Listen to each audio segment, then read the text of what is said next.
Hello student, সকলোকে welcome জনাই আজিৰ এই ভিডিঅ'টোত মই ক্লাছ 10 ৰ ষ্টুডেণ্টসকলৰ বাবে আপকামিং সেকেন্ড ইউনিট টেষ্ট 2025-26 ৰ সকলো সাবজেক্টৰে সিলেবাসখন আগবঢ়াবলৈ লৈছো।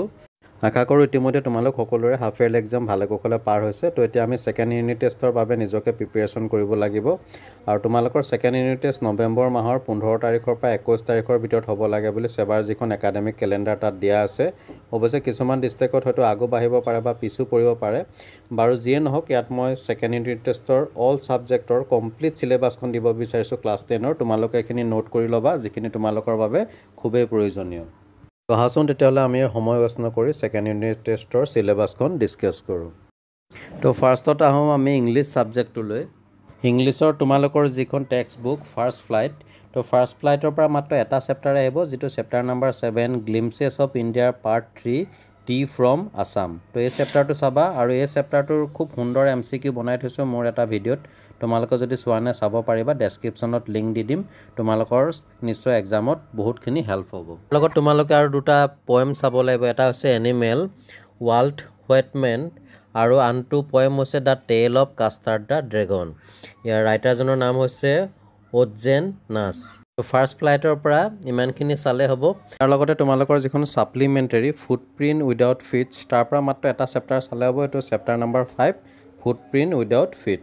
নেক্সট আহিলে গ্ৰামাৰৰ বাবে তোমালোকে চাব লাগিব ভইচ চেঞ্জ, ডিগ্ৰী, নেৰেশ্যন, তাৰপিছতে লগতে থাকিব verb phrase, comprehension, unseen and চিন, তাৰপিছতে sentence correction, report and substance writing. এইখিনি চালে হ'ব, এছে নাহে আৰু তোমালোকৰ MCQ থাকিব টোটেল 20টা।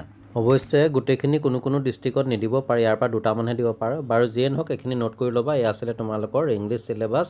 নেক্সট আহোঁ আমি অসমীয়া বিষয়টোলৈ। অসমীয়া বিষয়ৰ তোমালোকৰ যিখন পাঠ্যপুথি অসমীয়া সাহিত্য চয়নিকা, ইয়াৰ যিটো পদ্যাংশৰ পৰা তোমালোকে চাবা চেপ্টাৰ 4 মই অসমীয়া চৈয়দ আব্দুল মালিক আৰু ইয়াৰ লগতে চাবা চেপ্টাৰ 5 দৃষ্টান্তৰ হৰকৃষ্ণ ডেকা। তো এইকেইটা কবিতা চাবা। অৱশ্যে কোনো ডিষ্ট্ৰিক্টত ইয়াৰ পৰা এটাহে কবিতা আহিব যদিহে পৰীক্ষা সোনকালে আৰম্ভ হয়। তাৰপিছতে গদ্যাংশৰ পৰা এটা চেপ্টাৰ চাবা, সেইটো হৈছে চেপ্টাৰ নাম্বাৰ 8 অসমৰ জনগোষ্ঠীৰ গাঁথনি আৰু সংস্কৃতি। আৰু শেষত থাকিলে ইয়াৰ যিটো পদ্যাংশ গ্ৰুপ বি বৈকল্পিক, তাৰ পৰা চাবা চেপ্টাৰ নাম্বাৰ 13 কানাইৰ চাতুৰী শ্ৰীধৰ কণ্ডলী। আৰু ইয়াৰ লগতে কিন্তু গদ্যাংশৰ পৰা কোনো ডিষ্ট্ৰিক্টত চেপ্টাৰ নাম্বাৰ যিটো 9 ইণ্টাৰনেটৰ তিতা মিঠা আৰু চেপ্টাৰ নাম্বাৰ 10 অৰুণিমা সিনহা, এই দুটা চেপ্টাৰৰ পৰা কুৱেশ্যন আহে। গতিকে পাৰিলে তোমালোকে এইকেইটা চেপ্টাৰো চাই যাবা এক্সামৰ বাবে।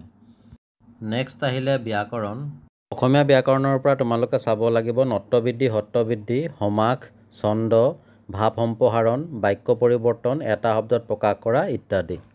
আৰু কোনো ডিষ্ট্ৰিক্টত ৰচনাও দিয়ে 6 মাৰ্কৰ। ইয়াৰ বাবে তোমালোকে প্ৰেক্টিছ কৰিব পৰা তোমাৰ প্ৰিয় গ্ৰন্থ ইণ্টাৰনেট, ইয়াৰ উপকাৰ আৰু অপকাৰ ইত্যাদি। তো এইখিনি তোমালোকে নোট কৰি ল'বা আছামিজ চিলেবাছ। নেক্সট আহোঁ জেনেৰেল মেথছ অৰ্থাৎ গণিতলৈ।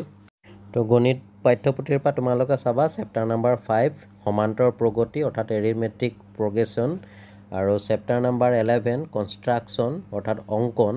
আৰু কোনো ডিষ্ট্ৰিক্টত আহি যাব পাৰে চেপ্টাৰ নাম্বাৰ 10 বৃত্ত অৰ্থাৎ চাৰ্কুল আৰু চেপ্টাৰ নম্বৰ 14 পৰিসংখ্যা অৰ্থাৎ ষ্টেটিক্স। তো এইকেইটা চেপ্টাৰ তোমালোকে চাবা।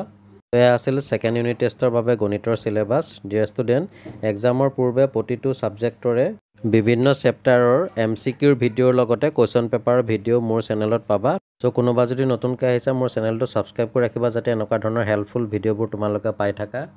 নেক্সট আহোঁ জেনেৰেল ছায়েন্সৰ চিলেবাছলৈ। তো জেনেৰেল ছায়েন্সৰ পৰা তোমালোকে সেকেন্ড ইউনিট টেষ্টৰ বাবে চাবলগীয়া চেপ্টাৰসমূহ হৈছে প্ৰথমতে চাবা চেপ্টাৰ নাম্বাৰ 3 ধাতু আৰু অধাতু, metals and non metals, chemistry পাৰ্টৰ পৰা। আৰু ফিজিক্স পাৰ্টৰ পৰা চাবা চেপ্টাৰ নাম্বাৰ 12 বিদ্যুৎ অৰ্থাৎ ইলেক্ট্ৰিচিটি।